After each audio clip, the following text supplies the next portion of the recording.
অন্তর্বর্তী সরকারের নির্দেশনার পরও কর্মস্থলে ফেরেননি আওয়ামী লীগ আমলে আলোচিত ডিআইজি মোহাম্মদ হারুনুর রশিদ, অতিরিক্ত ডিআইজি বিপ্লব কুমার সরকার সহ পুলিশের ১৮৭ সদস্য।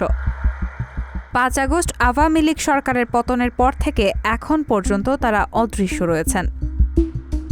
পুলিশের এই তালিকায় একজন ডিআইজি, ৭ জন অতিরিক্ত ডিআইজি, ২ পুলিশ সুপার, ১ জন অতিরিক্ত পুলিশ সুপার, ৫ জন সহকারী পুলিশ সুপার, ১৪ জন উপপরিদর্শক, ৯ জন সহকারী উপপরিদর্শক, ৭ জন নায়েক ও ১৩৬ জন কনস্টেবল অন্তর্ভুক্ত।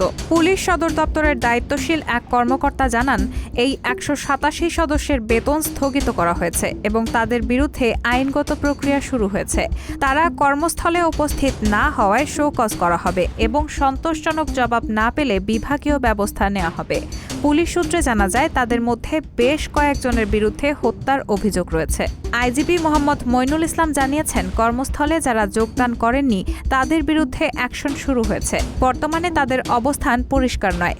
তিনি উল্লেখ করেছেন, ১৭ জনকে গ্রেফতার করা হয়েছে, যারা বিভিন্ন মামলায় আসামি। বহুল আলোচিত হারুনুর রশিদ ৫ আগস্ট ছাত্র জনতার ওপর গুলি করার নির্দেশ দেন। ওই দিন তিনি কন্ট্রোল রুমে বসে পরিস্থিতি পর্যবেক্ষণ করেন এবং পুলিশকে হামলার নির্দেশ দেন। পরে তিনি পুলিশের সদর দপ্তরে পালিয়ে যান। হারুনের মোবাইল ৮ আগস্ট পর্যন্ত সক্রিয় ছিল, কিন্তু এরপর থেকে তার হদিশ পাওয়া যায়নি। অতিরিক্ত ডিআইজি বিপ্লব কুমার সরকারও ৫ আগস্টের পর থেকে পলাতক রয়েছেন। এই কর্মকর্তাদের বিরুদ্ধে ৫ আগস্টের ঘটনায় একাধিক মামলা রয়েছে। সরকার কয়েক দফায় তাদের কাজে যোগ দিতে সময় বেঁধে দিলেও এখনও ১৮৭ জনের হদিশ মেলেনি। স্বরাষ্ট্র উপদেষ্টা লেফটেন্যান্ট জেনারেল মোহাম্মদ জাহাঙ্গীর আলম চৌধুরী বলেছেন, যারা কাজে যোগ দেননি তাদের আইনের আওতায় আনতে হবে। তারা আর পুলিশ সদস্য নন, অপরাধী হিসেবে গণ্য হবেন। রায়হানা মুন, সবার কথা।